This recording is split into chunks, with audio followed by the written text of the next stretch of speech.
Hai semua, perkenalkan nama saya Ermelinda Sri Rejeki. Saya biasa dipanggil Linda. Saya mahasiswa dari Poltekkes Kemenkes Kupang jurusan keperawatan. Baik, di sini saya akan membagikan informasi tentang alergi dan gizi seimbang. Baik, yang pertama saya akan membawakan materi tentang alergi. Baik Bapak Mama, mari kita sama-sama menyimak materi yang saya akan bawakan. Apa itu alergi?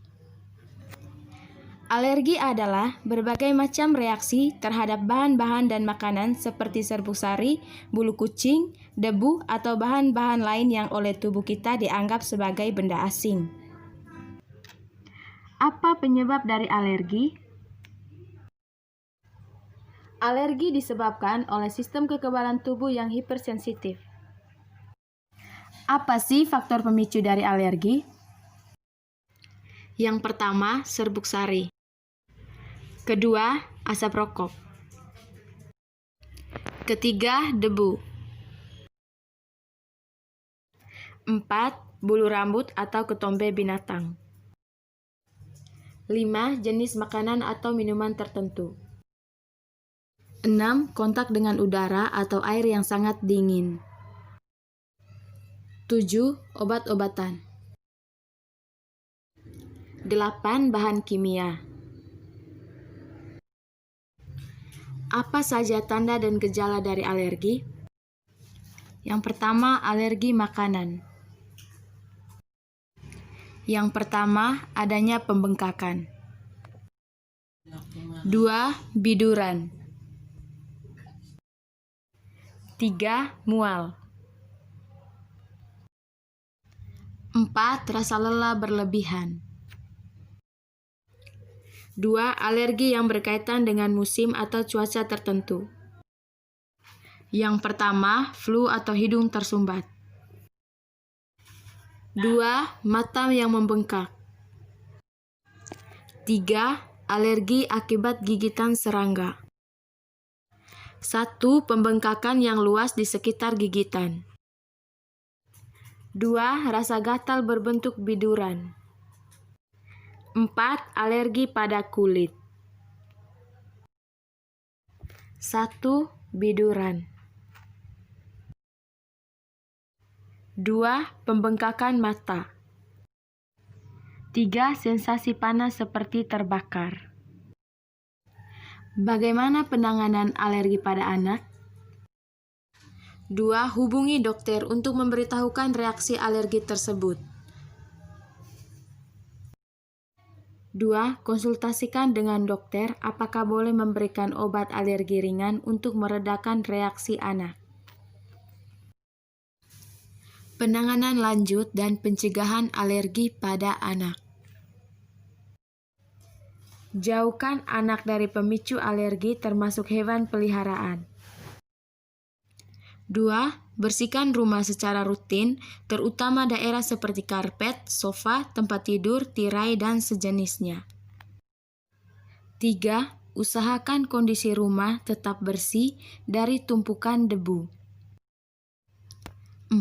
Bersihkan rumah saat anak tidak berada di rumah supaya terhindar dari terbangan debu ruangan. 5. Periksa lagi kondisi rumah dan pastikan ventilasi dalam keadaan baik. Penanganan lanjut alergi makanan. Yang pertama, baca keterangan label pada kemasan makanan. Yang kedua, kenali jenis-jenis alergi makanan umum dan batas usia konsumsinya. Penanganan lanjut alergi kimia. Yang pertama, jauhi pemicu alergi anak secara total, baik obat-obatan ataupun produk rumah tangga. 2. Beritahukan kepada dokter setiap kali berobat mengenai alergi obat-obatan pada anak. Beritahu juga kepada anggota keluarga lainnya mengenai alergi anak supaya tidak sampai diberikan obat-obatan tertentu. Nah, tadi saya sudah menjelaskan tentang alergi. Sekarang saya akan menjelaskan tentang gizi seimbang. Apa itu gizi seimbang? Gizi adalah zat makanan pokok yang diperlukan bagi pertumbuhan, perkembangan, dan kesehatan tubuh.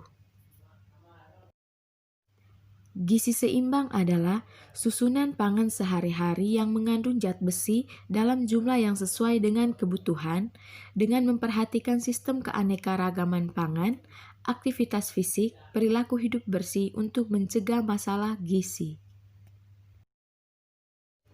Triguna makanan. 1. Mengandung zat tenaga. Yang pertama, nasi. Yang kedua, jagung. Yang ketiga, sagu. 2. Mengandung zat pembangun. Pertama, daging. Kedua, telur. 3. Tempe dan tahu. 4. Ikan. 3. Mengandung zat pengatur. Sayur dan buah-buahan. Gizi seimbang untuk anak 0-2 tahun. 1. Makanan bayi 0-6 bulan yaitu ASI eksklusif. 2. Makanan anak usia 6-2 tahun. Yang pertama, bayi 6-7 bulan. Makanannya adalah yang pertama buah pisang. Yang kedua, pepaya. 3. Bubur susu. 4. Biskuit. 2. Bayi 8-9 bulan makanannya bubur biasa. 4. Bayi 10-12 bulan makanannya yang pertama nasi lembek. Makanan selingannya adalah yang pertama bubur kacang hijau. 2. Puding. 3. Pisang. 4. Pepaya. Anak usia 1-2 tahun makanannya adalah sesuai makanan keluarga. Selanjutnya kita masuk di materi kurang gizi. Apa itu kurang gizi? Kurang gizi adalah kondisi di mana asupan nutrisi kurang dari kebutuhan tubuh sehingga mengganggu pertumbuhan dan perkembangan anak. Apa penyebab dari kurang gizi? 1. Asupan nutrisi kurang dari kebutuhan tubuh. 2. Pemberian makanan yang nilai gizinya kurang. 3. Anak menderita penyakit tertentu dalam waktu yang lama. 4. Balita tidak mendapatkan ASI eksklusif sebelum usia 6 bulan. 5. Balita yang mendapatkan makanan tambahan sebelumnya usia 6 bulan. 6. Balita tidak mendapatkan makanan pendamping ASI pada usia 6 bulan. 7. Kebersihan lingkungan kotor atau kurang memadai. Tanda dan gejala kurang gizi pada anak. 1. Kenaikan berat badan berkurang atau menurun. 2. Ukuran lingkar lengan atas menurun. 3. Maturasi tulang terhambat. 4. Tebal lipatan kulit semakin berkurang. 5. Anak tampak lemah. 6. Wajah pucat. 7. Anak cengeng dan rewel. 8. Pertumbuhan balita tidak sesuai dengan umur.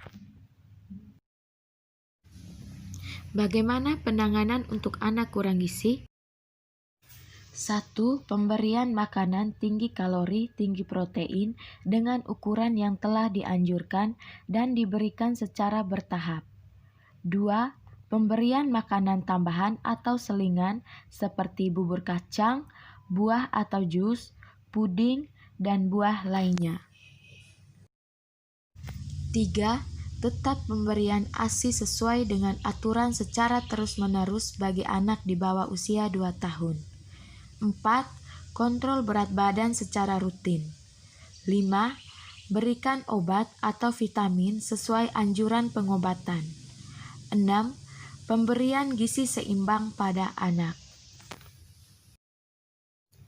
Cara menghidangkan makanan bagi keluarga yang kurang gizi. 1. Sajikan makanan sehari-hari sesuai triguna makanan. 2. Berikan makanan secara beragam dan penyajian yang unik. 3. Berikan aneka ragam makanan dalam porsi yang kecil tetapi sering. 4.